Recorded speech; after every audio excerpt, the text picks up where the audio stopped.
Hey guys, welcome to Murphy's Creations. Today we are going to be making a miter saw, little miter saw station for my miter saw right here. We're in my shipping container workshop, and currently the storage I have for my miter saw is hanging up on the wall.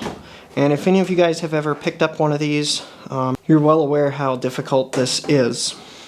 So today we're going to make a little rolling storage cart that it can mount to the top of so that I can use my workbench here as the outfeed table, which will support the pieces that I'm cutting. Alright, so this here is the basic design that I'm going to be going for today. It's extremely simple. I understand that this probably will not be a stand that I keep around forever. It's mostly just temporary, so I can still use it without having to lift it on and off the wall every single time I need it. I went ahead and decided to make it the same height as my workbench, meaning that the table of the miter saw will actually be at the height of this workbench, which is only 33.5 inches tall. Just so I can use this to support long pieces while I'm cutting them. A lot of the furniture that I make is like farmhouse style, and I'm using a lot of dimensional lumber in long lengths and cutting it down to the pieces I need. So that's why I definitely need some supports here in order to hold those long pieces steady without being sketchy. So yeah, this is literally just a 2x4 frame. I'm going to put some casters on the bottom, I'm going to mount it on top, and I just decided to film it here so you guys can follow along and see this station I'm going to make. Later on down the road, I probably will put some drawers or something in the center here that's going to be empty. I might put up an enclosure around the back and a 4-inch dust port, but for now it's just going to be a simple rolling cart that it'll sit on. So let's go ahead and jump into that. First step being, I got to pull that miter saw off the wall so I can cut these parts. Alright, so currently the way that I use my miter saw is I have to pull it off the wall and then I set it on top of my table saw here, and that's where I make all my cuts. And now we're ready to cut. Alright, and here you're going to see my problem that I run into, right? So this 2x4 standard 8-foot, it's very tippy, right? So we're going to line this up right there. Now what I do on this end is I just get some cutoffs, mostly 2x4s, 6s, stuff like that, and I have to figure out what I need in order to stack up and support this while I make my cut. So this takes a lot of time, it's extremely inefficient, and it is very annoying to do this every time you want to cut a long piece. So this first piece, like I said, that we're cutting is 24 inches long. Now out of this one, we are now going to cut a 21-inch piece.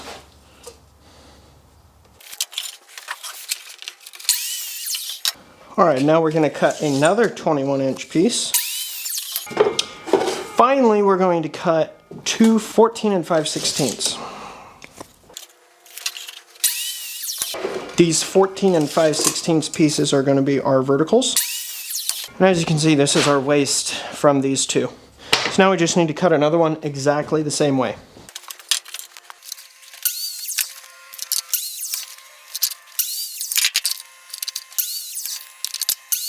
Alright, and then now for this last 2x4, we just need to cut two 24-inch pieces out of it.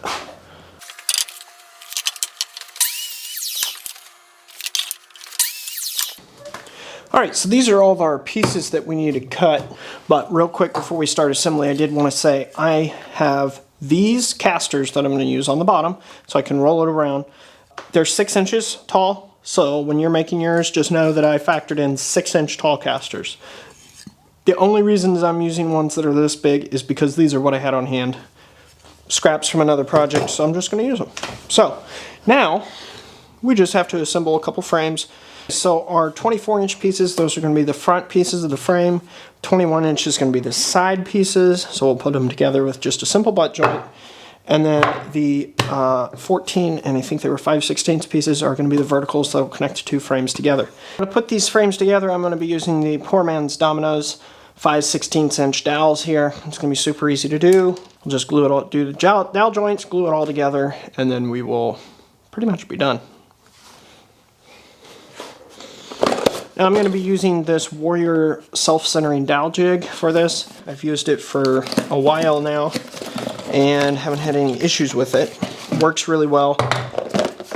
So Just gotta get a 5/16 inch drill bit. The way this Warrior one works is it has threaded inserts. There we go. So you just have to find the correct threaded insert, put the new insert in the correct size. Well, there we go. So now we're ready to do some dowel holes. Now, for the frame itself, this will work on for the verticals, this dowel jig, but for the frame here where I gotta join pieces together like this, I can't use this dowel jig right here, obviously, right? Because it doesn't fix, it's gotta go over the edge. So what I'm gonna use instead is a little bit of simple layout and then this little Kreg, focus, this little Kreg drill guide right here just to make sure I get the holes nice and straight. So we're going to do some layout. The way I like to lay out these dowel marks when I can't use this is I have two of these marking gauges here. 2x4s, 1.5 inches thick, half of that is 3/4. So I'm just going to set one of these to 3/4 of an inch. There we go, 3/4 of an inch. I'm going to leave this one here, I'm not going to move it. Then this next one I'm going to set to 1 inch, because that's going to be how far inset from the edges they are. And now I can easily make my marks. See, I made my center line mark, and now I just, along the edge, 1 inch, turn it around, 1 inch. Now I have my marks. I know I can do that, make that same identical marks on all my pieces, and they're all going to turn out the exact same. So all my 24-inch pieces, I'm going to do these.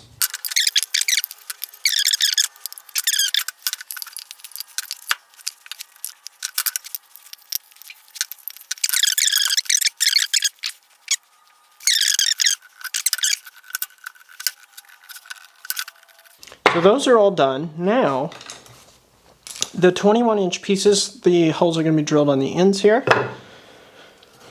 Those there. So all I need for those is I just need the 1 inch mark, because the self-centering jig is going to automatically do the center, is automatically going to center it. So I don't need to use my 3/4 to mark the center. So I'm just going to take my 1 inch and just make a line on both sides right there. And I'm going to take my pencil and just darken it. Technically, you could just use combination square, just make a 1 inch mark, and then I would just want to go all the way to the edge, because whenever you're lining up your jig, you want to make sure you can see it, because it has a little white line that you use for alignment.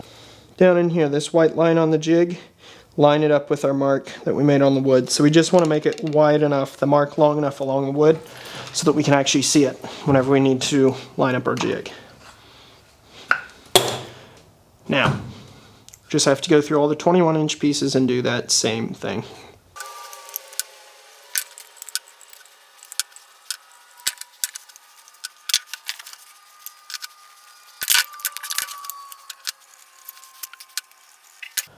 Alright, and then the final thing that we need to do is, well, actually second from final, is we need to take all of our verticals and we need to do the same exact thing, marking an inch in from the edge.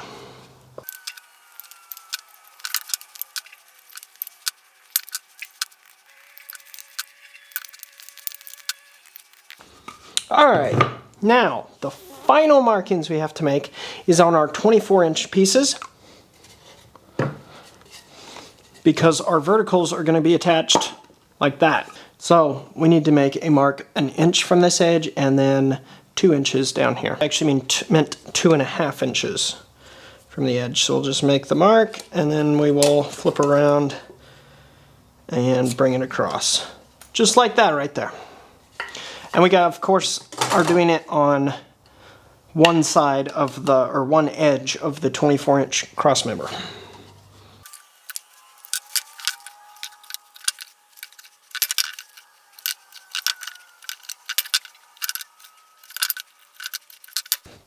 Okay, so we've made all of our marks for our dowels. Now we just need to cut the holes. We're going to be using two different tools. Like I said, we're going to use this Kreg jig, and then we're also going to use this Warrior self-centering jig. Our dowel pins are 1.5 inches long, and so we want to drill 3/4 of an inch into each piece. But we have to measure in order to put a mark on our drill bit to make sure that we don't drill too far. It's fairly simple on this Kreg jig. We literally just have to measure 1 inch because that's how thick the guide is. However, on this one, it is slightly more. Gonna go to the bottom, and then we got to make sure that we measure to the very top of this collar, which is 1 3/4 of an inch. So if we look on our 5/16 drill bit here, the other thing I'm going to point out real quick is that the tip on the drill there, tip on the drill there comes to a point, and I'm going to make sure that the mark that we make is to the base of that point right down there. So I'm going to start drilling with this. So we need to go 1 3/4 plus another 3/4, which is 2 1/2. This is Nathan from the future here. I realized that I explained this portion of the video like an absolute Neanderthal and didn't get at all what I was trying to say across. So this is what I meant. We got to measure on the drill bit so we can put a depth stop. All right, we know our dowel pins are 1 1/2 inches, so we want 3/4 of an inch drilled into each piece that we're assembling together. So we need to take the thickness of our guide plus that 3/4 of an inch, measure that up on the drill bit, and then use a piece of blue masking tape or a drill bit collar in order to set that distance so we know exactly when to stop when we're drilling for our dowel holes. Go back onto the video. Alright, so now we're all set up, so we just got to drill a bunch of holes. Now remember, this particular mark is only for the holes that are going to be used with this jig here, so the face holes that we're using the Kreg jig for, we're going to have to reset our bit. So we're going to go through and drill all the holes that this is going to be used for, and then we'll reset and we'll drill with this.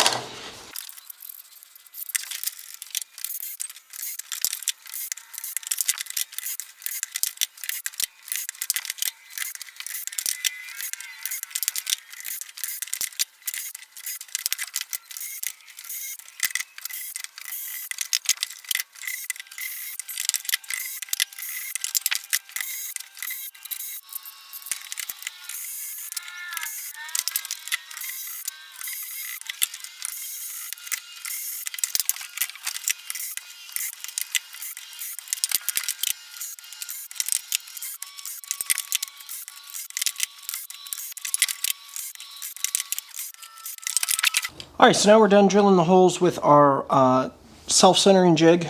We have to do the face holes now with this Kreg jig. So we're just going to adjust our tape marks to 1 3/4 of an inch, and then we will get going on drilling those. Alright, so the only pieces that need the face holes drilled are the 24-inch long, the front and back cross members. So there's only 4 pieces. If I had to do a bunch, I would probably make up a little jig so I wouldn't have to line this up so carefully each time. But in this case, what I'm going to do is I'm just going to hold it in the bench vise. Then I'm going to grab my Kreg clamp and adjust it so that it can hold this down. And make sure that this is proud of the workbench, just above the workbench surface here. There we go. Alright, now we're going to take our 5/16 hole, so we just clamp in place.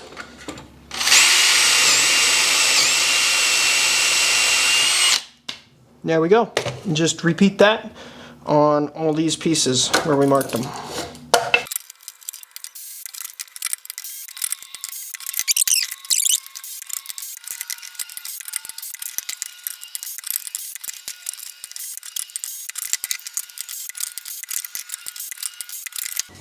Alright, so now all of our pieces are drilled and ready to be assembled. That only took exactly 1 hour actually, with my filming included. So it probably would take a little bit less than an hour. I'm sure if I was just focused on it, I probably could have whipped that up in around 40 minutes or so. Nice and quick. That's what I like about dowels. They're strong and they're quick to do. So let's go ahead and clear some space, and then we will assemble this frame.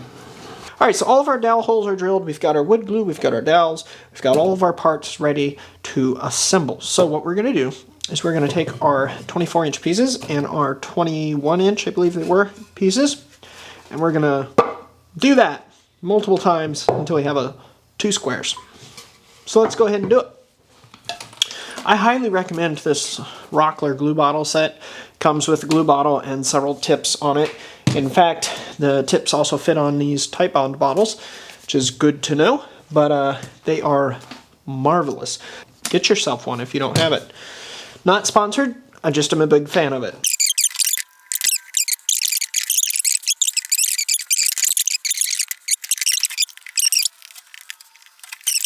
When you're doing this, make sure that, see how these, for the verticals, make sure those line up on the same side. So there is a little bit of alignment necessary while you're doing this, because otherwise you will have them on the wrong side and then you'll have to either take it apart or put new holes.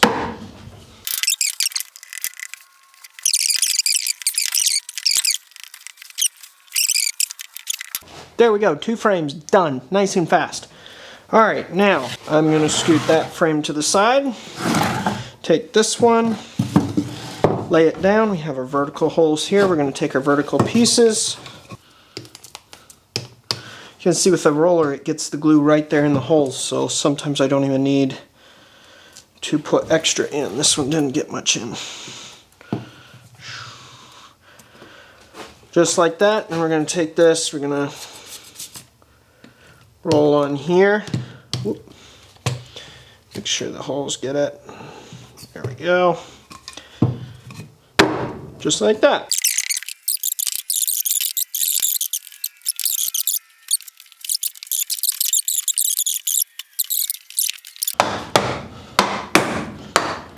Alright, so everything's glued. So now I'm just going to grab my clamps and put some tension on it so it all gets nice and tight.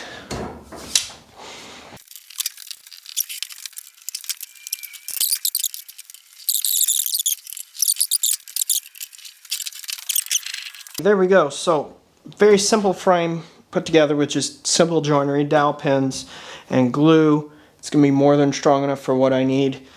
Alright, so my camera stopped recording, so I'm not entirely certain where the last clip left off, but I believe we were working on cutting these triangle pieces. What they are is they're just for the casters to be mounted to right here. They're cut out of a 2x6, just a simple 45 degrees, and this leg is 6 inches and this one is 5.5. That measurement was determined based on the size of the base plate on my specific casters, so just check the ones that you have. I just lined it up so that they would be completely hidden on the wood and no part of the metal base plate would be hanging over the edge. These are just going to be screwed right to the bottom of our frame once the glue's dry and the clamps are all off.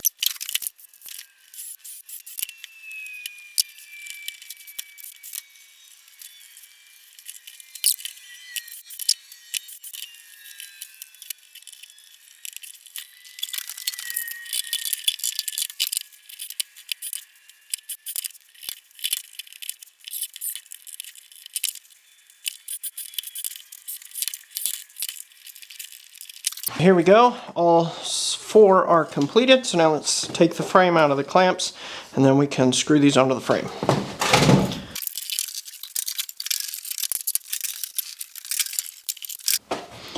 Alright, so this is going to be the bottom side of the rolling cart, so I put that up so I can screw these on where they're going. Because I'm not sure exactly what I'll need to do to this in order to put the future drawers or doors, whatever I decide to do, I'm going to go ahead and not glue these in, I'm just going to screw them.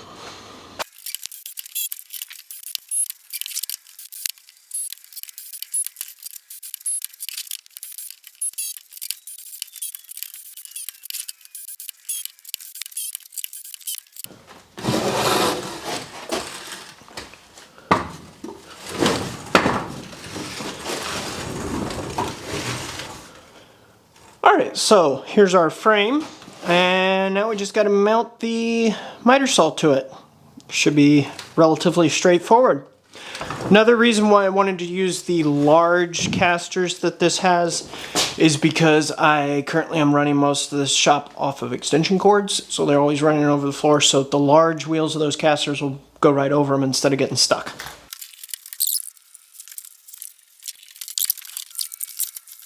Alright guys, so the miter saw fits great on top of the cart. However, I was looking at it, I pulled it up next to my bench and I thought something's not right because this miter saw was a little lower than I was anticipating. And then I remembered, I forgot I was going to put this OSB over the top. So, we're going to take this off. We're going to go ahead and put our braces on the side here. And then we're going to put OSB across the top. And then we'll put the saw back and screw it in. So let's lift this back up again. The OSB that I'm using is just over 12 inches. It's about almost 13 inches wide. This is 24 inches, so I'm going to do 2 strips, and so I'm going to put a brace down the middle as well. And then so I'm going to cut them to approximate length, put them over. They're going to hang over the sides, and I'll take my trim router and run around the edge with a bit to cut it flush to the outside edges. First, we're going to take these 2 pieces. Well, 2. There's another one up here, right here. So these 2 pieces, we're going to attach them right here, nice and level with the surface. The other one on this side over here. And then I'm going to take this, I'm going to put it down the very middle. That way the OSB is supported in the middle and it doesn't collapse in under the weight of the saw. So let's attach these.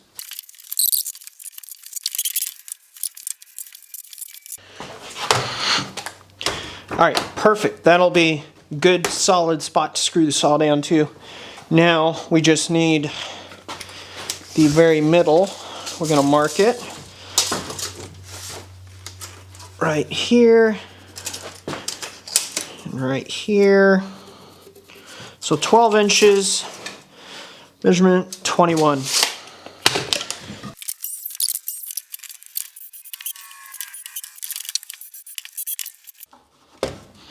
There we go. Now we just got to put this OSB on.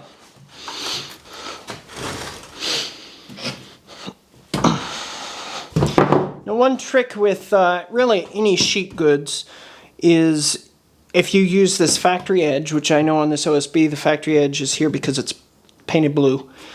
That one's going to be the most straight edge, most likely, unless you've used a straight edge and cut a straight edge. So, what I'm going to do, I'm going to use this blue edge here. I'm going to just line it up with my middle marks.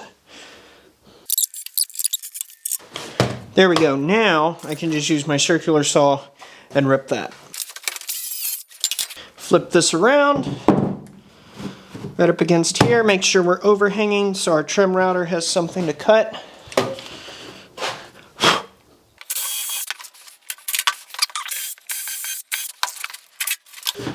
Alright, now I just got to grab my trim router in a bit and we'll zip around here real quick and then we will finish screwing this down.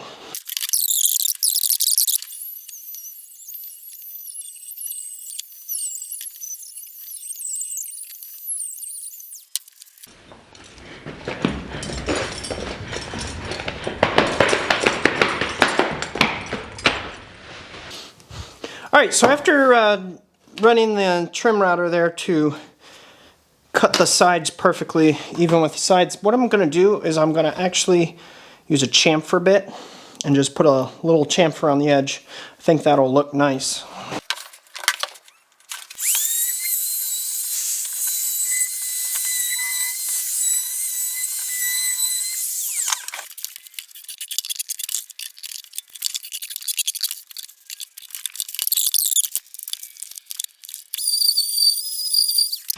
Alright, so sanded the top here a little bit, make it a little more smooth, and now we are ready to put the saw back, finally, and screw it down.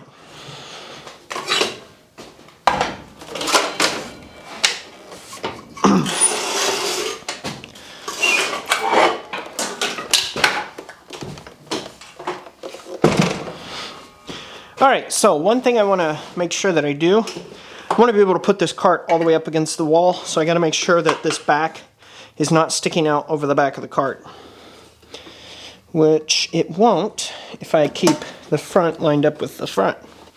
So that's right where I want it, so now I'm just going to pre-drill the holes and then we'll screw it in with the same screws that we're holding it onto the other bracket.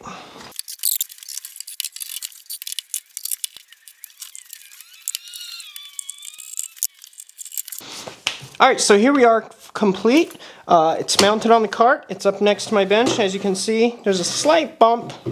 I think I could just bring up the very front edge of my bench a little bit and that'll take care of it because this back part, it's nice and flat. Anyway, so that's not the fault of the cart. But yeah, so I can just put it all the way across very easily, make my cuts. This side's not going to fall down. All I have to worry about is this side over here, so I can easily catch. So, very happy with it. It does everything I need it to. I've done a couple test cuts on it so far, and my only complaint is the fact that the dust still goes everywhere, so I definitely will put something on the back there to collect the dust, and I'll connect it up to my my dust collector, 4-inch port on the back. So that'll definitely be an upgrade I'll be doing here soon. I'm going to rebuild the inserts here, probably make a fence for it, better fence. Other than that, I think it's ready to use. I'm certainly going to be using it way more than when it was hung up on the wall back there on that bracket. And then it will be nice to get drawers in there for some storage at some point too. Alright guys, that's all I got for you today. Don't forget guys, you can subscribe to the channel if you want to see more videos like this. I'm going to be finishing out this container into a workshop. I'm going to be making some stuff for a couple customers that I got, some bar stools and stuff like that. All sorts of things coming up, so subscribe if you want to see those, if you want to get notified. Like the video if you liked it, and if you have anything you want to tell me, comment down below. So until next time, keep creating.